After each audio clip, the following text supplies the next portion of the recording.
बच्चों हमारा चल रहा है अध्याय 4 और आज हम पढ़ने जा रहे हैं गैल्वेनोमीटर। गैल्वेनोमीटर में भी पढ़ेंगे हम आज चल कुंडली गैल्वेनोमीटर। हालांकि आप लैब में जाते हैं तो आपको गैल्वेनोमीटर देखने को मिलता है, वहाँ पे 3 एक जैसी आकृतियाँ नजर आती है। एक होता है एमीटर जिसपे ए लिखा होता है, दूसरा होता है वोल्ट मीटर जिसपे क्या होता है वी लिखा होता है, तीसरा होता है गैल्वेनोमीटर जिसपे क्या होता है जी लिखा होता है। इस तरह का डब्बा सा बना होता है, अपने पास एक डब्बा सा बना हुआ देखते हैं वहाँ पे, यहाँ पे आकृति लगी होती है चित्र है ना, जिसमें जी लिखा हुआ वो गैल्वेनोमीटर है, जिसमें ए लिखा हुआ एमीटर है, जिसमें वी लिखा हुआ वो क्या है आपका वोल्ट मीटर है। अब आपको तो ये पता ही है, एमीटर से धारा मापते हैं और वोल्ट मीटर से क्या करते हैं विभव को मापते हैं। गैल्वेनोमीटर क्या काम आता है याद कीजिए, आपने मीटर बीज विभव मापी मीटर सेतु इन सब के बारे में पढ़ा था, तो वहाँ पे हमने गैल्वेनोमीटर से क्या किया था जोकी को जोड़ा था, याद आया कुछ। उस जोकी को टच करते हैं धारा की दिशा दिखाता है। तो गैल्वेनोमीटर सामान्यतः विक्षेप को देखने के काम आता है। गैल्वेनोमीटर एक ऐसी युक्ति है जिसे आप वोल्ट मीटर और एमीटर में भी बदल सकते हैं। तो आप हेडिंग डालिए धारा मापी गैल्वेनोमीटर। इसका परिभाषा देखना चाहें तो हम कह सकते हैं कि धारा मापी किसी विद्युत परिपथ में विद्युत धारा के सहसूचन के लिए प्रयुक्त की जाने वाली युक्ति है। साथ ही धारा मापी को रूपांतरित करके इसे एमीटर एवं वोल्ट मीटर बनाए जा सकते हैं। इसे एमीटर और वोल्ट मीटर बनाए जा सकते हैं, जिन्हें क्रमशः धारा व विभवांतर के मापन के काम में लेते हैं। आपको पता ही है एमीटर किसके काम आता है, धारा मापने के, वोल्ट मीटर विभव को मापने के काम आता है। अब चर्चा करें कि धारा मापी का सिद्धांत क्या है, गैल्वेनोमीटर किस सिद्धांत पे कार्य करता है। इससे पहले अपन ने पढ़ा उसी सिद्धांत पे कार्य करता है कि किसी धारावाही कुंडली को चुंबकीय क्षेत्र में रखने पर कार्यकारी बल आघूर्ण का जो परिमाण होता है कुंडली में क्या था वो प्रवाह धारा के समानुपाती होता है। पहले देखा था अपन ने इससे पहले वाले वीडियो में, क्या होता है वहाँ पे आघूर्ण का मान क्या होता है कुंडली में प्रवाह धारा के क्या होता है समानुपाती होता है। इस तथ्य का उपयोग ही धारा मापी में किया जाता है। अभी हम डिटेल में भी देखेंगे कैसे किया जाता है। टो समानुपाती आई होता है, उसी पे आधारित है। देखिए मुख्यतः धारा मापी जो है आपके 2 प्रकार का होता है। पहला है चल कुंडली धारा मापी जिसके बारे में हम आज चर्चा कर रहे हैं। दूसरा है चल चुंबक धारा मापी। हालांकि चल चुंबक धारा मापी हमारे सिलेबस में नहीं है, तो हल्का फुल्का देख लेते हैं और फिर डिटेल में चलते हैं हम चल कुंडली धारा मापी को देखने के लिए। चल चुंबक धारा मापी क्या होता है, तो आप लिख सकते हैं ऐसा धारा मापी जिसमें चुंबक गतिशील हो। नाम से पता चला ना चल चुंबक, चुंबक जिसमें चलता हो, तो इसका मतलब ऐसा धारा मापी जिसमें चुंबक गतिशील हो परंतु कुंडली क्या हो स्थिर हो। उसमें कुंडलियां होती है, कुंडली क्या हो स्थिर हो, इन्हें चल चुंबक धारा मापी कहते हैं या कहलाता है। फॉर एग्जाम्पल आप देख सकते हैं स्पर्शज्या धारा मापी। सिलेबस में नहीं है अपने, इसलिए ज़्यादा चर्चा इस पर नहीं करेंगे। बात करते हैं हम इसकी चल कुंडली धारा मापी की कि चल कुंडली धारा मापी क्या होता है। तो देखिए अभी हमने किसको कहा था, चुंबक को चलाया था। यहाँ पे कौन चलेगा चल कुंडली, कुंडली चलेगी, चुंबक क्या होगा स्थिर रहेगा। चुंबक क्या होगा अपना स्थिर रहेगा। तो हम बोल सकते हैं ऐसे धारा मापी जिसमें चुंबकीय ध्रुव स्थिर हो, जिसमें क्या हो चुंबकीय ध्रुव स्थिर हो, लेकिन चुंबकीय क्षेत्र में रखी कुंडली क्या करती हो घूर्णन गति के लिए स्वतंत्र हो, ताकि घूम सके। जो आपकी कुंडली है वो क्या है घूर्णन गति के लिए क्या होना चाहिए स्वतंत्र होनी चाहिए। चल कुंडली धारा मापी कहलाते हैं। यानी ऐसा धारा मापी जिसमें चुंबकीय ध्रुव तो स्थिर है किंतु कुंडली क्या है घूर्णन करने के लिए स्वतंत्र है, वो क्या कहलाएगा चल कुंडली धारा मापी कहलाएगा। समझ गए बात को, नोट डाउन भी कर लिया होगा आपने, कॉपी में लिख लिया होगा इस चीज को। ये काम क्या आता है ना, ऐसी सुग्राह्य युक्ति जिसकी सहायता से धारा का सहसूचन, धारा की दिशा व धारा का मापन किया जाता है, चल कुंडली धारा मापी कहलाता है। यानी ये क्या है धारा का सहसूचन में काम आएगा, धारा की दिशा देखने के काम आएगा और धारा का मापन करने के काम आएगा। तो चल कुंडली धारा मापी का एक और परिभाषा इस तरह दे सकते हैं। अब इसमें जो धारा मापी जाती है, इसमें धारा कैसे मापते हैं माइक्रो एम्पियर में मापते हैं। एक तो एम्पियर होता है, एम्पियर से छोटा क्या हो जाएगा माइक्रो एम्पियर होगा। तो यहाँ जो धारा मापी जाती है वो माइक्रो एम्पियर में मापी जाती है। समझिए बात को, ये बात अपने समझ में आ गई कि चल कुंडली धारा मापी क्या होती है। चर्चा करें कि यह किस सिद्धांत पे कार्य करता है। तो अभी मैंने जो सिद्धांत बताया उसी पे कार्य करता है कि जब किसी धारावाही लूप या कुंडली को एक समान चुंबकीय क्षेत्र में रखते हैं तो उस पर क्या होता है एक विक्षेपक बल युग्म कार्य करता है। जैसा कि इससे पहले वाले वीडियो में आपने देखा था, है ना, जब वो विक्षेपक बल युग में कार्य करता है तो क्या होता है, टो लगता है ना, ये घूमने लग जाता है। तो वही नियम यहाँ लगेगा और इसका जो परिमाण आता है वो क्या होता है, निकाला हुआ है पहले अपन निकाला था बल आघूर्ण, क्या निकला था, NIAB कोस एल्फा। ठीक है, अब देखिए यहाँ पे अगर I बढ़ेगा तो टो भी क्या होगा, बढ़ेगा। तो सीधी सी बात है, कुंडली में धारा के क्या हो रहा है, ये समानुपाती हो रहा है, यानी टो क्या आ रहा है, समानुपाती है I के। अगर N कांस्टेंट कर दूं, A क्षेत्रफल वगैरह ये कांस्टेंट कर दें, I को बढ़ाएंगे तो टो भी क्या होगा, बढ़ेगा। ये इसका मुख्य सिद्धांत है, यानी जितनी धारा बढ़ाई जाती है टो उतना ही क्या होता है, बढ़ जाता है। क्लियर। यहां पे जो चल कुंडली धारा मापी की बात कर रहे हैं, ये भी दो प्रकार के होते हैं। पहला होता है निलंबित कुंडली गैल्वेनोमीटर और दूसरा होता है किलकित गैल्वेनोमीटर। मैं इस वीडियो में चर्चा करूंगा आपसे निलंबित कुंडली गैल्वेनोमीटर की, इसकी भी करेंगे, किलकित गैल्वेनोमीटर भी पढ़ेंगे, लेकिन वो नेक्स्ट वीडियो में पढ़ेंगे। ठीक है, तो चलिए ये बात आपके समझ में आ गई। धारा मापी क्या था, दो तरह के थे, एक तो कुंडली चलता था, दूसरे में चुंबक चलता था, है ना, चल चुंबक वाला था और चल कुंडली वाला। चल चुंबक को हमने छोड़ दिया क्योंकि सिलेबस में नहीं था। हम किसकी बात कर रहे हैं, हम बात कर रहे हैं चल कुंडली धारा मापी की। और ये चल कुंडली धारा मापी भी क्या है, दो प्रकार का है। पहला है निलंबित कुंडली गैल्वेनोमीटर और दूसरा है किलकित गैल्वेनोमीटर। तो हम किस पे चर्चा करें, अब सबसे पहला ले लेते हैं निलंबित कुंडली गैल्वेनोमीटर। निलंबित कुंडली गैल्वेनोमीटर, तो देखिए क्या होता है, इसमें क्या होता है, एक आयताकार कुंडली होती है। निलंबित कुंडली गैल्वेनोमीटर में क्या होता है, एक आयताकार कुंडली होती है जिसपे क्या होता है, बहुत अधिक संख्या में विद्युत रोधी तार लिपटे हुए रहते हैं। आयताकार कुंडली है, बहुत अधिक संख्या में विद्युत रोधी तार क्या होते हैं, लिपटे होते हैं। ठीक है, इस कुंडली को क्या करते हैं, घूर्णन की आकृति होती है जो बेलनाकार सा होता है और प्रबल चुंबकीय क्षेत्र ध्रुव N और S के मध्य रिक्त स्थान में निलंबित रखा जाता है। ठीक है, इसको चुंबकीय क्षेत्र के मध्य रखा जाता है और जो कुंडली के बीच में एक मुलायम लोहे का क्रोड होता है। जो कुंडली है उसके बीच में क्या होता है, एक मुलायम लोहे का क्रोड होता है जो कुंडली को स्पर्श नहीं करता है। ध्यान रखना, इसको स्पर्श नहीं करता है। कुछ इस तरह दिखता है। ये देखिए यहाँ पे, ये अपने पास क्या है, ये देखिए यहाँ पे ये क्रोड है और ये क्या है, कुंडली है। इस कुंडली के बीच में हमने क्या किया, क्रोड को रख रखा है। ये क्रोड इनको स्पर्श नहीं करता और यहाँ पे क्या है, ये नॉर्थ और साउथ के क्या है, चुंबकीय क्षेत्र हैं। ध्रुव है नॉर्थ और एक साउथ है। ठीक है, इनको भी बांधा जाता है। यहाँ पे आप चित्र को देख सकते हैं, यहाँ पे दर्पण लगा होता है, इस पे एक तार होता है जिसको फास्फोरस ब्रॉन्ज की तार बोलते हैं। नीचे इसको T1 पे रखा जाता है, यहाँ पे क्या कहते हैं, इससे कहते हैं जोड़ा जाता है, ऊपर भी जोड़ा जाता है, एक मरोड़दार टोपी लगाई जाती है, एक दर्पण लगाया जाता है। तो चित्र को देख के आप इसकी बनावट को लिख सकते हैं। क्लियर है, लिख सकते हैं। चलिए लिख ही देता हूँ। यह कुंडली लंबे था फास्फोरस कांसे के पतले तंतु द्वारा एक मरोड़ी शीर्ष पे निलंबित होता है, यानी रखा होता है, जैसे कि आप चित्र में देख रहे हैं, जिसको अपन क्या करते हैं, T1 से जोड़ते हैं। इसको अपन ने क्या किया, T1 पेज से जोड़ देते हैं, तो जिसको टर्मिनल पेज T1 से जोड़ते हैं। उस तार के नीचे अगर आप देख रहे हो तो यहाँ पे एक दर्पण नजर आ रहा होगा आपको। यहाँ पे क्या आ रहा है अपने को, एक दर्पण नजर आ रहा है। तो इस दर्पण को कहा जाता है समतल दर्पण, यानी इस तार के नीचे सिरे पे एक समतल दर्पण लगा होता है जो क्या करता है, तार और कुंडली के साथ घूमता रहता है। उसमें ऐठन आएगा, जैसे क्या होगा, बलागुण काम करेगा तो तार क्या होता है, ऐठने लगता है, तो उसके हिसाब से घूमता है। और इस दर्पण का जो विक्षेप होता है लैंप स्केल की व्यवस्था द्वारा ज्ञात कर लेते हैं। और इस कुंडली का जो निचला सिरा है किससे जुड़ा होता है, चित्र में देखें, इसका जो निचला सिरा है, ये देखिए निचला सिरा पेंच T2 से जुड़ा हुआ है और साथ में बीच में क्या है, एक स्प्रिंग भी लगा हुआ है। तो स्प्रिंग की सहायता से क्या हुआ, ये T2 से जुड़ा हुआ है। हम लिख देंगे इस कुंडली का निचला सिरा टर्मिनल पेंच T2 से एक स्प्रिंग की सहायता से जुड़ा रहता है। देखो चित्र को देख देख के हम इसकी बनावट लिख सकते हैं, यानी चित्र अगर आप बनाना सीख गए तो बनावट भी लिख सकते हैं, या फिर बनावट याद है तो चित्र भी बना सकते हैं। तो दोनों एक दूसरे के क्या हैं, पूरक हैं। आप टर्मिनल T1 और T2 है उसको हम क्या करते हैं, बाह्य परिपथ से जोड़ देते हैं।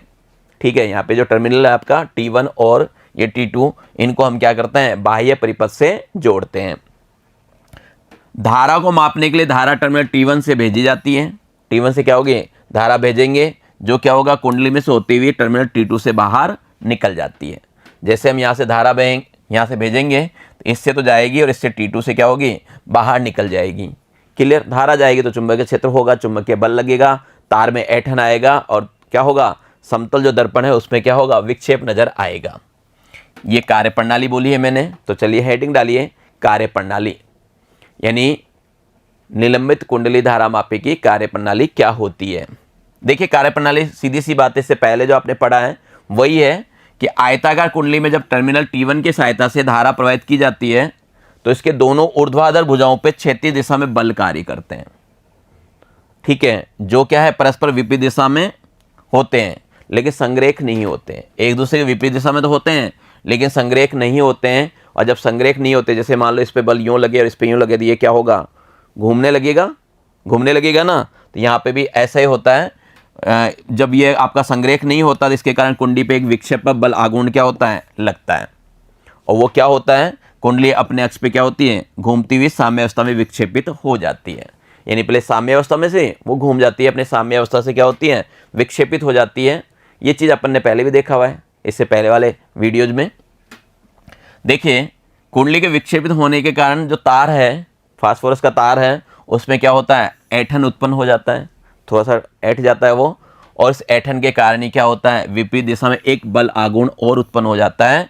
और ये जो विपरीत दिशा में बल आघूर्ण उत्पन्न हो रहा है, इसको हम बोलते हैं प्रत्यानयन बल आघूर्ण, ठीक है। इसको क्या बोलेंगे, प्रत्यानयन बल आघूर्ण कहते हैं। ये जो प्रत्यानयन बल आघूर्ण है आपका, ये क्या होता है, उस ऐंठन कोण के समानुपाती होता है। तार में जो ऐंठन कोण आया उसके क्या होता है, समानुपाती होता है। तो ये भी नोट करने वाली बात है बच्चों, प्रत्यानयन बल आघूर्ण समानुपाती होता है ऐंठन कोण के। पूछ सकते हैं आपसे तो बताना पड़ेगा। और ये जो प्रत्यानयन बल आघूर्ण का मान होता है वो होता है C फाई के बराबर। और प्रत्यानयन बल आघूर्ण को मैं यहाँ पे क्या करूँगा, टो आर लिख लेता हूँ। फाई क्या है आपका, ऐंठन कोण है, C नियतांक होता है, ठीक है। ये चीज़ें लिख ली। और अपने को ये पता ही है जो विक्षेपक बल आघूर्ण आया है, हमने पहले वीडियो में देख रखा है, इसको टो डी से लिख दूँ, किसके बराबर आया था, याद कीजिए, NIAB कोस अल्फा के, और अल्फा की जगह थीटा लिखा था तो हमने लिखा था NIAB साइन थीटा, इसके बराबर ही होता है। तो ये अपन बोल सकते हैं। अब क्या है आपका, साम्यावस्था में विक्षेपक बल आघूर्ण और प्रत्यानयन बल युग्म बराबर और विपरीत होते हैं। जब साम्यावस्था में क्या होंगे, दोनों बराबर होंगे, लेकिन क्या होते हैं, विपरीत होते हैं। तो अपन ने इन दोनों को क्या किया, बराबर कर दिया, ठीक है। और बराबर कर दिया, इनके मान को हमने रख दिया। अभी पीछे मान निकला है, हमने इस मान को रख दिया। तो बच्चों ये आ गया NIAB कोस अल्फा बराबर C फाई। यहां तक बात आपके समझ में आ गई होगी। अपन ने ज्यादा कुछ नहीं किया, दोनों बल थे, बल आघूर्ण जो दोनों थे, दोनों को हमने क्या किया, इक्वल कर दिया। ये तो आपको पता ही था, ये थोड़ा सा याद कर लीजिए, C फाई होता है। फाई क्या है, तार का ऐंठन, एंगल है, कोण है। कुंडली का जो अभिलंब होता है वो हमेशा चुंबकीय बल रेखाओं के क्या होता है, लंबवत होता है। यानी यहाँ पे A और B क्या होंगे, परस्पर लंबवत होंगे। जब A और B परस्पर लंबवत होंगे तो वही कहानी, थीटा 90 डिग्री का, अल्फा क्या हो गया, थीटा 90 का हो गया, अल्फा हो गया 0। अल्फा कितना हो गया, 0। तो यहाँ पे क्या लिखेंगे, अल्फा क्या हो गया, 0। तो सीधी सी बात है, आप या तो साइन थीटा का मान निकाल लीजिए। साइन थीटा का मान कितना होगा, साइन 90 होगा, और साइन 90 का मान कितना हो गया, 1। या फिर आप क्या कीजिए, कोस अल्फा का मान निकाल लीजिए। कोस अल्फा का मतलब है कोस 0 का मान। कोस अल्फा का मतलब क्या है, कोस 0 का मान। कोस 0 का मान 1 होता है। तो कुल मिला के यहाँ पे 1 आ जाएगा। तो ये बनेगा आपका, इस पे आना है अपने को, NIAB कोस अल्फा 1 हो गया, बराबर क्या हो गया, C फाई। यहाँ से मुझे धारा ज्ञात करनी है, तो यहाँ से धारा ज्ञात कर लीजिए। तो धारा ये ज्ञात हो जाएगा, I रख लो, C फाई बटे में क्या होगा, NAB होगा। I ये आ गया आपके पास। देखिए अगर इनको कांस्टेंट मान लें तो हम ये कह सकते हैं कि I क्या हो गया, K फाई के बराबर होगा। पूरे को हमने क्या किया, कांस्टेंट मान लिया। यहाँ पे इसको पूरे को क्या किया, कांस्टेंट मान लिया। तो I बराबर क्या हो गया, K फाई हो गया। यहाँ पे जो मान दिए गए वो क्या है, I जो वहाँ दिख रहा है वो गैल्वेनोमीटर में प्रवाहित धारा है, C प्रत्यानयन नियतांक है, N कुंडली में फेरों की संख्या है, A आयताकार कुंडली का क्षेत्रफल है, B क्या है, चुंबक के क्षेत्र है, फाई क्या है, ऐंठन कोण है। यहाँ पे मैंने K क्या मान रखा है, C बटा NAB मान रखा है। अब इसको देखता हूँ, जब इसको मैं चेक कर रहा हूँ तो यहाँ पे ये बात मेरे समझ में आ रही है, I क्या होगा, ऐंठन कोण के समानुपाती होगा। यानी जितना ज़्यादा ऐंठन कोण होगा उतनी ही ज़्यादा धारा होगी, या धारा जितनी ज़्यादा प्रवाहित होगी ऐंठन कोण भी क्या होगा, उतना ही ज़्यादा होगा। बस इसी का मतलब यही है, आप लिख देंगे आयताकार कुंडली में प्रवाहित धारा तार में उत्पन्न ऐंठन कोण के क्या होती है, समानुपाती होती है। ठीक है, चलिए बात करते हैं गैल्वेनोमीटर की सुग्राहिता। गैल्वेनोमीटर की सुग्राहिता सुग्राही धारामापी क्या होता है? यदि किसी गैल्वेनोमीटर में अत्यंत अल्प धारा के कारण अधिक विक्षेप प्राप्त होता है तो वह सुग्राही गैल्वेनोमीटर कहलाता है। कई बार पूछ लेते हैं कि सबसे अच्छा गैल्वेनोमीटर क्या होगा, तो आप ये कहेंगे थोड़ी सी धारा बहते ही क्या हो, बहुत ज़्यादा विक्षेप प्राप्त होता है, तो वो क्या है, बहुत अच्छी धारामापी है, वो गैल्वेनोमीटर बहुत अच्छा है, सुग्राही धारामापी कहते हैं। देखिए अभी आपने देखा कि गैल्वेनोमीटर में आई क्या था, फाई के समानुपाती था। मैंने कहा था ना आई बराबर क्या था, के फाई था। आई बराबर क्या था, के फाई। यहाँ पर अगर मैं 1/k निकालूँ, 1/k निकालूंगा तो क्या होगा, देखिए निकाल ही देता हूँ, यहाँ से k निकालता हूँ तो I/5 आता है, और 1/k निकालूंगा तो 5 क्या होगा, I आएगा। 5 क्या होगा, I आएगा। k का मान क्या था, C/NAB था, तो 1/k का मान क्या होगा, NAB/C हो जाएगा। अब आप सोच रहे होंगे 1/k क्यों निकाल रहे हैं, तो सीधी सी बात है 1/k को ही क्या कहते हैं, सुग्राहिता कहते हैं। तो ये सुग्राहिता किसके बराबर आ गई, तो आप ये कहेंगे इसकी सुग्राहिता क्या होगी, NAB/C के बराबर है। ठीक है, यानी कुल मिलाकर आप लिख देंगे 1/k क्या है, गैल्वेनोमीटर की सुग्राहिता है। फाई गैल्वेनोमीटर में उत्पन्न विक्षेप या ऐठन कोण है। आई आपको पता ही है, सी आपको पता ही है, गैल्वेनोमीटर में प्रवाहित धारा, सी क्या है, निलंबन के ऐठन का नियतांक है। तो ये आपके पास क्या आ गया, सुग्राहिता निकालने का फॉर्मूला आ गया। अगर आपसे सुग्राहिता का फॉर्मूला पूछा जाता है तो SI बराबर 1/k क्या हो गया, 5/I, या फिर NAB/C कह सकते हैं। ठीक है, चलिए धारा की सुग्राहिता देखें। किसी गैल्वेनोमीटर में इकाई धारा के कारण उत्पन्न विक्षेप को हम क्या कहते हैं, गैल्वेनोमीटर की धारा सुग्राहिता कहते हैं। दोबारा सुन लें कि किसी गैल्वेनोमीटर में इकाई धारा के कारण उत्पन्न विक्षेप को गैल्वेनोमीटर की धारा सुग्राहिता कहते हैं। ठीक है, कहने का मतलब यह है कि धारा सुग्राहिता किसके बराबर होगी, विक्षेप बटा धारा के होगी, विक्षेप बटा धारा। यानी अपने पास क्या हो जाएगा, S हो जाएगा 5/I, है ना। यहाँ पे 5 का मान रखा तो NAB/C/1/k था, है ना। इसका मतलब ये हो गया कि किसी गैल्वेनोमीटर की सुग्राहिता NBA के बढ़ने पे या C के उपयुक्त मान तक घटने पे बढ़ती है। सिंपल सी बात है, देखिए यहाँ पे SI है, अपने पास ये NAB/C। N को बढ़ाऊंगा तो बढ़ेगी, A को बढ़ाऊंगा तो बढ़ेगी, B को बढ़ाऊंगा तब भी बढ़ेगी, और C को घटाऊंगा तो क्या होगी, तब भी बढ़ेगी। तो बढ़ाना चाहते हैं तो क्या करेंगे आप, N को बढ़ा लीजिए, B को बढ़ा लीजिए, A को बढ़ा लीजिए, या फिर C को क्या करें, घटा दीजिए, तो इसकी सुग्राहिता क्या होगी, बढ़ेगी। इसकी सुग्राहिता क्या हो जाएगी, बढ़ जाएगी। गैल्वेनोमीटर की सुग्राहिता बढ़ाने के लिए चल कुंडली धारामापी के निलंबन तंतु को लंबा, पतला व फास्फोरस कांसे, है ना, फास्फोरस कांसे का या फिर क्वार्ट्ज निलंबन फाइबर का लेते हैं, क्योंकि इनका प्रत्यास्थता गुणांक क्या होता है, बहुत ही कम होता है। इनका जो प्रत्यास्थता गुणांक होता है बहुत ही कम होता है। यानी अगर आप गैल्वेनोमीटर की सुग्राहिता बढ़ाना चाहते हैं तो निलंबन तंतु जो तार है वो कैसा होना चाहिए, एक तो लंबा लेना चाहिए, आपको बिल्कुल पतला लेना चाहिए, फास्फोरस कांसे का बना होना चाहिए या क्वार्ट्ज का बना हुआ होना चाहिए। फाइबर का भी लेते हैं, फाइबर का भी ले सकते हो। क्यों लेते हैं, क्योंकि इनका प्रत्यास्थता गुणांक क्या होता है, बहुत ही कम होता है, लगभग इतना होता है, N πr⁴ होता है। R क्या है, यहाँ पे तंतु का अर्ध व्यास है, यानी त्रिज्या है। ठीक है, कई बार छोटा सा क्वेश्चन पूछ सकते हैं तो आप ये जवाब दे सकते हैं। तो वहाँ पर अगर वो मान रखता हूँ मैं C का, तो S आ गया अपने पास NAB/N, जिसको नीटा बोलते हैं, πr⁴ × 2L। इसका मतलब ये है SI को बढ़ाने के लिए क्या करना चाहिए, हमें L को बढ़ा दीजिए या R को कम कर दीजिए। L को बढ़ा दीजिए, तार लंबा होना चाहिए, बताया भी आपको, और क्या होना चाहिए, पतला होना चाहिए, यानी R क्या होना चाहिए, छोटा होना चाहिए। समझ गए बात को, तो यहाँ से भी अपने को ये बात समझ में आ रही है। अगली हेडिंग डालिए, दशतांक। दशतांक क्या होता है, तो इसकी भी अपने पास क्या है, परिभाषा है कि गैल्वेनोमीटर में इकाई विक्षेप उत्पन्न करने के लिए आवश्यक धारा की मात्रा गैल्वेनोमीटर का दशतांक कहलाता है। परिभाषा याद रखना, ठीक है। यह क्या होता है, सुग्राहिता के व्युत्क्रम के बराबर होता है। बस ये चीजें याद रखना है। गैल्वेनोमीटर में इकाई विक्षेप उत्पन्न करने के लिए आवश्यक धारा की मात्रा गैल्वेनोमीटर का क्या कहेगा, दशतांक कहलाएगा, और किसके बराबर होता है, सुग्राहिता के व्युत्क्रम के बराबर होता है, यानी 1 गैल्वेनोमीटर की सुग्राहिता आएगी। ठीक है, तो x बराबर आ गया अपने पास धारा बटा विक्षेप बोल सकते हैं, या फिर 1 गैल्वेनोमीटर की क्या कर सकते हैं, सुग्राहिता बोल सकते हैं। 1 गैल्वेनोमीटर की सुग्राहिता, यानी 1 क्या था, वो 1/k था, ये पलटकेगा तो किसके बराबर होगा, 1/k पलट के k/1 आ जाएगा। तो सीधी सी बात है, ये फॉर्मूला बन जाएगा, इसका k के बराबर होगा, या 1/SI के बराबर होगा, या धारा बटा विक्षेप I/φ के बराबर होगा।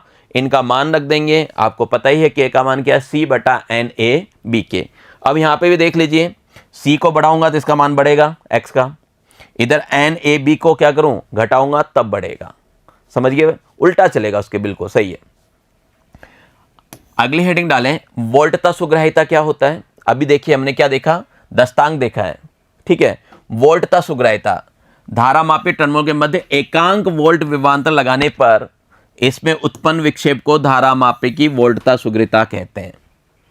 समझो वापस से, धारा मापी के टर्मिनलों के मध्य, टर्मिनल होते हैं ना दोनों पॉइंट्स, एकांक वोल्ट विभवांतर लगाने पर यानी V बराबर 1 लेने पर इसमें उत्पन्न विक्षेप को क्या कहते हैं, धारा मापी की वोल्टता की सुग्राहिता कहते हैं। अगर मैं फॉर्मूला लिखना चाहूं तो ये फॉर्मूला बनेगा VS बराबर 5/V, VS बराबर 5/V। और धारा मापी की कुंडली का प्रतिरोध G हो, वो जो कुंडली है उसका प्रतिरोध क्या हो, G हो, तो क्या होगा, V बराबर, देखिए ओम का नियम याद होगा आपको, V बराबर होता है IR, R की जगह क्या ले रहे हो, G ले रहे हो, तो सीधी से आते V बराबर क्या होगा, IG होगा, जहां I क्या है, प्रवाहित धारा है। तो अपन ने ओम के नियम से भी ये कह सकते हैं, ठीक है। तो कहने का मतलब V आ गया आपके पास, देखिए V बराबर क्या होगा, 5/IG। कहाँ से आया, इस V का मान मैंने यहाँ से उठा के रख दिया, तो ये आ गया अपने पास VS बराबर 5/IG। और इनके मान, फाई के मान पहले निकाले हुए हैं अपने पास, वो मान रखेंगे तो NAB/CG होगा, और उसको अपन S में कन्वर्ट करोगे तो S आ जाएगा, VS बराबर SI/G। यानी ये जो फॉर्मूले हैं क्या काम आते हैं, न्यूमेरिकल हल करने के काम आते हैं। प्रश्न दिए जाएंगे, उसको हल करने के कहीं पे तो ये काम में आएगा, कभी ये आएगा, कभी ये आएगा, जो कुछ दिया होगा उस हिसाब से हमें काम में लेना होगा। पिछले फॉर्मूले याद रखते हो तो अगले फॉर्मूले क्या होते हैं, अपने आप बन जाते हैं। बच्चों आज की कक्षा में इतना ही देखेंगे, आगे पढ़ने के लिए मिलते हैं आपसे अगली कक्षा में। तब तक के लिए धन्यवाद, नमस्कार, आपका दिन मंगलमय रहे।